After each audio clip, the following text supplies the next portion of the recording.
Students, बहुत बहुत स्वागत अपनी YouTube channel commerce with Sanjeev sir में। और आज मजा आ जाएगा, मैं लेकर के आया हूं सहसंबंध के वो बड़े वाले क्वेश्चन जो एग्जाम में आते हैं। कार्ल पियर्सन विधि से सहसंबंध गुणांक ज्ञात करना। इसके मात्र 2-3 जो क्वेश्चन हैं वो इससे पहले वाली वीडियोज में हम करा चुके हैं, ना देखी हो तो देख लीजिएगा। अब कोर्स लगभग में दी एंड की ओर है। जो लोग हमसे जुड़े हैं, जिनने हम पर विश्वास किया, जिनने भरोसा किया, उनका भरोसा अब दिख रहा होगा कि उन्होंने सब कुछ आसानी से सीख लिया है। तो आइए आगे का भी सब कुछ शुरू से सिखाते हैं और बहुत अच्छे तरीके से मैं न्यूमेरिकल आपके लिए करा रहा हूं।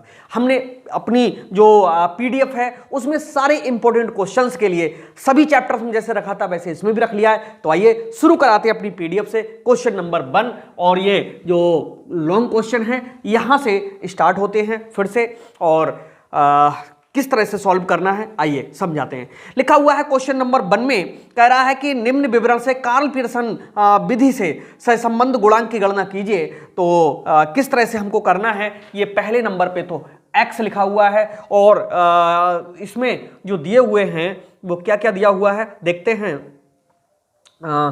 10 है वैल्यू, 15 है और 18 है, इसके बाद में 22 है और इसके बाद में कितनी है 25 है। ठीक है, और हमको क्या करना होता है, जहां कहीं पर भी x होता है इससे हमको dx करना होता है और dx का क्या स्क्वायर करना होता है। और इसके बाद में यहां पर इस तरह से हम लोग लाइनें खींच देंगे। फिर हम क्या लिखेंगे, y लिखेंगे। y की वैल्यूज देखिए कितनी कितनी है, 12 है, सॉरी थोड़ा सा नीचे करके लिखें, y ऊपर को लिख गया थोड़ा सा, बाई यहाँ पर 12 लिखेंगे, इसके बाद में 18 लिखेंगे, इसके बाद में 20 लिखेंगे, 24 लिखेंगे और 26 लिखेंगे। ठीक है, 22 से हमको क्या करना है, dy करना है और dy से करना है dy का स्क्वायर और साथ में dx और dy करना है। ठीक है, इतना काम करने के बाद में हमको फॉर्मूला लगा करके और जो न्यूमेरिकल है वो सॉल्व कर देना है। ठीक, इतना काम करेंगे और इसमें सभी में लाइनें खींचते चलेंगे। इस तरह से एग्जाम में जब ये आएगा तो लाइनें भी आपको 1-2 नंबर जरूर दिलवाती हैं, तो आप सीधी सीधी लाइनें खींचिएगा। ठीक है, और इस तरह से यहाँ पर ऊपर भी लाइनें, ठीक है, इस तरह से आपको सीधी सीधी लाइनें खींचनी है। ठीक, ऊपर लिखेंगे calculation of CALCULATION, calculation of correlation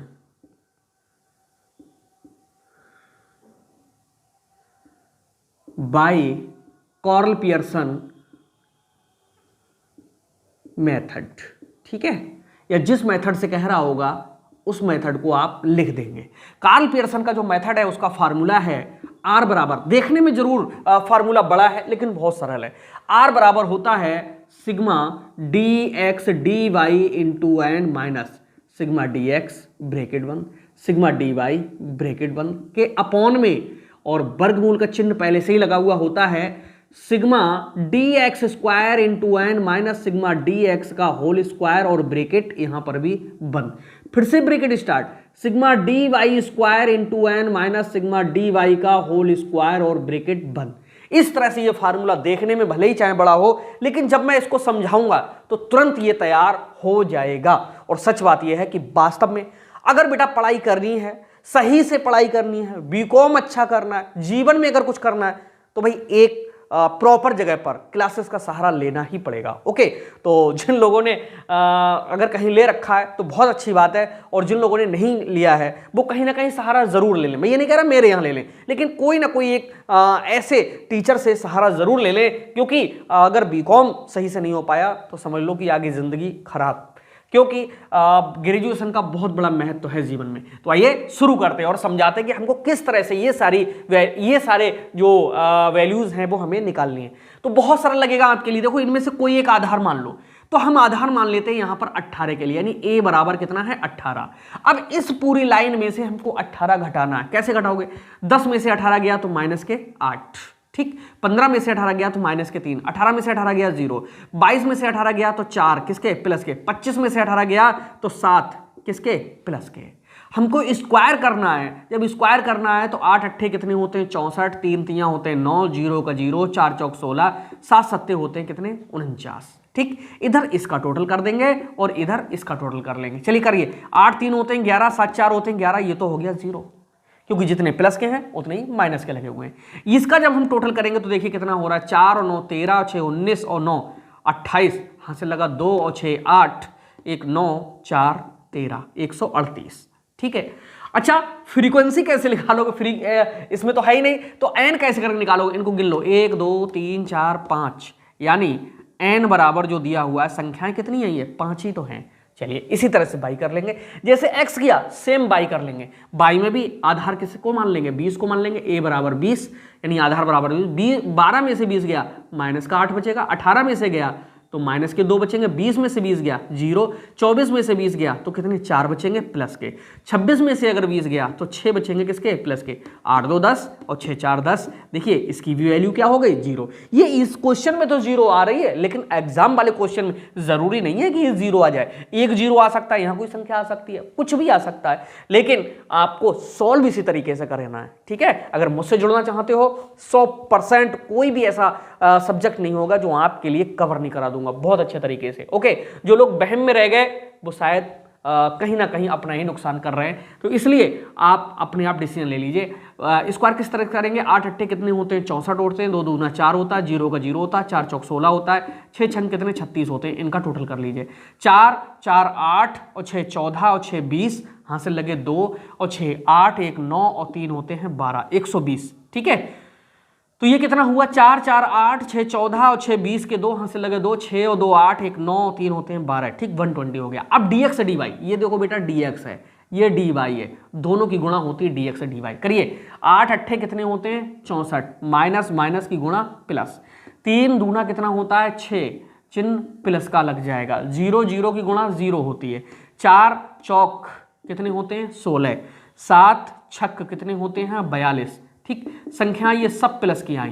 ठीक है, इसमें प्लस माइनस इसलिए देखना होता है क्योंकि कुछ संख्याएं माइनस की, कुछ संख्याएं प्लस, उन्हीं की तो गुणा हो रही है। चलिए सब प्लस में है तो करिए, 4 और 6 10, 6 16 और 2 18 के 8, हाँ से लगा 1 7 1 8 और 4 12, 128। ठीक है, अब सबकी वैल्यूज आपके सामने आ गई हैं, बस कोरिलेशन ज्ञात करना है। करिए, देखो r बराबर dx dy लिखा हुआ है, dx dy का टोटल यहां पर होगा सिग्मा dx dy, यही वाला कहलाता है। तो यहां पर लिखिए सिग्मा dx dy का मान है 128। ये जो पॉइंट लगा हुआ होता है इसका मतलब होता है गुणा का चिन्ह छुपा हुआ है, यहाँ गुणा का चिन्ह है। n जब इनकी संख्या ज्ञात कर रहे हैं तो कितनी 5 आ रही, यानी इंटू करिए 5, माइनस का चिन्ह है माइनस लगा दीजिए। सिग्मा dx का मान देखो, ये dx का जो मान है कितना है 0 है, दूसरी वाली संख्या उसमें भी मान कितना है 0 है dy का। इसके यहां पर इस तरह से वर्गमूल लगाइए और वर्गमूल लगाने के बाद चिन्ह लगाने के बाद में क्या लिखा है सिग्मा dx स्क्वायर। देखो dx स्क्वायर वाला जो टोटल है वही कहलाता है सिग्मा dx का स्क्वायर, 138 है, यानी 138 के गुणे में 5 माइनस। ठीक, क्या लिखा है सिग्मा dx, देखो ये dx जिसका मान 0 है, इस 0 का कह रहा वर्ग और कह रहा ब्रैकेट कर दो बंद, फिर से ब्रैकेट स्टार्ट करोगे, dy स्क्वायर ढूंढो, dy स्क्वायर ये है। अब ये क्वेश्चन बेटा जब 3 4 5 करोगे, मैं तो खैर जो पेड क्लासेस में जुड़े हुए हैं मैं सारे ही सारे कराऊंगा, जब ये 4 5 क्वेश्चन करोगे तो ये सारी वैल्यूज आपको रखनी आ जाएंगी, और एक क्वेश्चन 100% लॉन्ग में न्यूमेरिकल आएगा जरूरी इस तरह के क्वेश्चंस का। ठीक है, कौन सा आएगा? इसी पर आधारित आएगा, कार्ल पियर्सन विधि पे। उत्तर प्रदेश की जितनी यूनिवर्सिटियां उनमें तो 100% आता है, और अदर स्टेट की जो यूनिवर्सिटियां उनमें 90% ये क्वेश्चन जरूर होता है। ठीक है, बहुत इंपॉर्टेंट है। और एक ये, और इसके बाद में फिसर का आदर्श सूचकांक, वो भी बहुत इंपॉर्टेंट है। तो dy स्क्वायर की वैल्यू देखिए कितनी है 120 है, यहां करेंगे 120 गुणे में 5 माइनस ये वाला जो 0 आया हुआ है, इसी 0 का स्क्वायर और ब्रैकेट बराबर। देखो अब बेटा किसी संख्या में से अगर 0 से 0 गुणा करेंगे तो वो सब 0 बनते हुए चले जाते हैं, तो पहले इसकी गुणा कर लीजिएगा। 5 8 कितने होते हैं 40, 5 दूनी 10 4 14, 5 एकम 5 और 1 6, 640 के। अब माइनस का लगा हुआ चिन्ह, 0 0 से पहले ब्रैकेटें टूटेंगी, ब्रैकेटें टूटेंगी तो क्या है, दोनों ब्रैकेटों में 0 है, अगर एक में भी 0 होता तो वो संख्या 0 ही बन जाती कि अपॉन में अंडर रूल लगाएंगे। 5 8 40 होते हैं, 5 3 15 और 4 19 होते हैं, 5 एकम 5 और 1 6, 690 के माइनस में देखो जीरो का स्क्वायर करेंगे तो क्या रहेगा, जीरो ही रहेगा, कुछ और नहीं बदलेगा। 12 पंजे होते हैं 60 यानी 600 माइनस जीरो का स्क्वायर करेंगे तो वो क्या रहेगा, जीरो ही रहेगा। ठीक है, अंदर वाली जो ब्रैकेट है वो टूट चुकी है, बाकी बची हुई हैं। अब ये 640 हैं, उसमें से जीरो जाएगा तो 640 ही रहेगा। 690 में से अगर जीरो जाएगा तो भाई वर्गमूल तो चल ही रहा है साथ में, तो वो 690 ही रहेगा कि गुणा, ब्रैकेट टूटेगी, चिन्ह किसका आ जाएगा, गुणा, 600 में से जीरो जाएगा तो ये भी कितना, 600 रहेगा। अब सही बात ये है कि 690 और 600 इन दोनों का वर्गमूल निकालना है और जो आंसर आएगा 640 को उससे भाग करेंगे। ठीक है, ये काम करना है। तो मैं छुप जाऊं कोई बात नहीं, लेकिन आप बहुत अच्छे से देख लीजिएगा 690, और सबसे अच्छा तरीका क्या है कि इनका एक काम कर लीजिएगा, 640 के अपॉन में इन दोनों के अंडर रूल में गुणा करके लिख लीजिएगा। भाई देखो, एक 2 जीरो ये, एक ये, 3 जीरो हो गए। ठीक, 6 नेम 54 के 4, 6 छंग 36 और 5 41, ये संख्या आई। इसका वर्गमूल निकालिए। अब इसका वर्गमूल निकालना बहुत इजी है, हमारे चैनल पे सारी चीजें आपको बहुत इजीली सिखाई जाएंगी। तो इनका वर्गमूल देखिए किस तरह से निकालते हैं, कितना है यहाँ पर दिखता रहेगा। चलिए, मैं ना दिखूं कोई बात नहीं है, 4 1, थोड़ा इधर को करके दिखाएं। ठीक है, यहाँ पर है भाई 4 1 4 1 2 3 0। ठीक है, इसका इस तरह से वर्गमूल निकालोगे तो भाई 1 जोड़ा 2 जोड़ा 3 जोड़ा, ठीक है, ये बन रहे हैं। लेकिन जोड़ा कभी इधर से नहीं बनाते हैं, हमेशा जो जोड़ा बना करके लाते हैं वो बेटा उल्टे लाते हैं इधर से। ठीक है, ये 2, अरे यार 2 के जोड़े बनाएंगे। ठीक है, 1 जोड़ा 2 जोड़ा 3 जोड़ा, ठीक, इस तरह से बनाएंगे। और इस तरह से जब बनाएंगे तो देखिए किस तरह से आप करेंगे, जितना पहाड़ा यहाँ लिखोगे वही यहाँ लिखोगे, यही तरीका होता है वर्गमूल निकालने का। जैसे मैं आपके लिए बताऊं, यहाँ पर देखो 5 पंजे 25, 6 छंग 36, 7 सत्ते 49, तो 7 सत्ते तो ज्यादा हो रहे हैं, तो क्या करेंगे, 6 लिखेंगे यहाँ पर। 6 जा 36 होते हैं। इस तरह से एक लाइन खींच दो। जब इस तरह से लाइन खींचोगे तो 6 के दुगने कितने होते हैं, 12 होते हैं।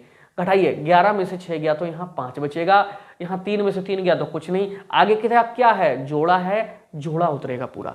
540 हो गए। जैसे बेटा 1 लिखोगे, ये कितने हो गए, 120 हो गए। 12 पंजे कितने होते हैं, 60, पंजे लगाओगे तो 600 आएगा यहाँ पर, तो पंजे नहीं लगाना है, कितना, 5 लगाना है। ठीक है, 125 पंजे, वो भी 625 हो रहे हैं।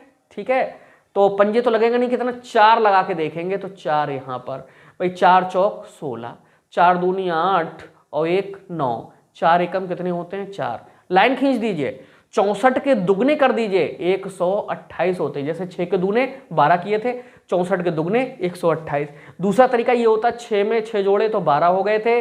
अब फिर 124 में 4 जोड़ रहे हैं तो कितने, 128 हो जा रहे हैं। दोनों तरीके होते हैं, लेकिन कई क्वेश्चन देखोगे तो वर्गमूल भी निकालना आ जाएगा, और ये क्वेश्चन तो बहुत सरल है, इनमें कुछ नहीं होता ज्यादा।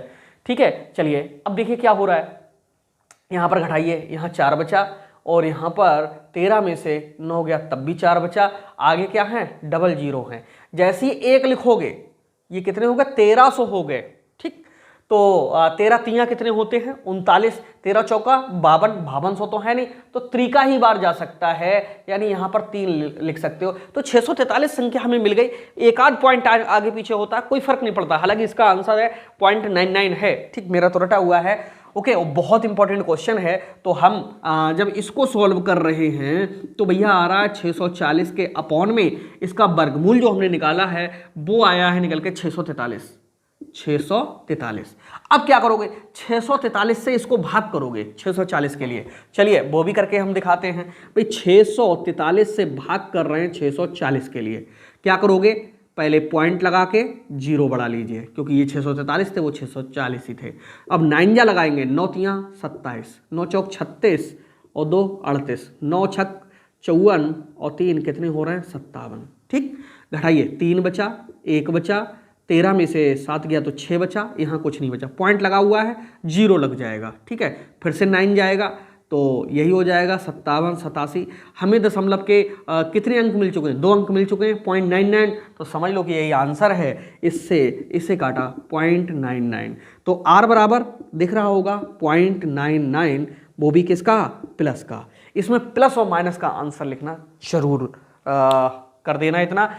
तो ये जो क्वेश्चन है कैसा लगा आपको? एक बार फिर से रिवाइज करा दूं। बेटा ये x दिए हुए थे, ये हमने सब लिख लिए। ये y दी हुई थी, हमने लिख ली। अब x से dx करना है, dx से dx स्क्वायर करना है। एक को आधार मान लिया, हम ये क्या dx करते हुए चले गए। इन्हीं की गुणा इन्हीं से करके हम dx स्क्वायर करते हुए चले गए। जो काम इधर किया वही हमने dy के साथ में किया। y में से हमने 20 को आधार मान लिया और इस पूरी लाइन में से हम 20 को घटाते हुए चले गए और इस तरह से इसका मान 0 आ गया। इन्हीं का वर्क करते चले गए तो ये dy स्क्वायर बन गए। अब dx इधर से उठाया, dy ये दोनों की गुणा करके हमारा dx dy आया।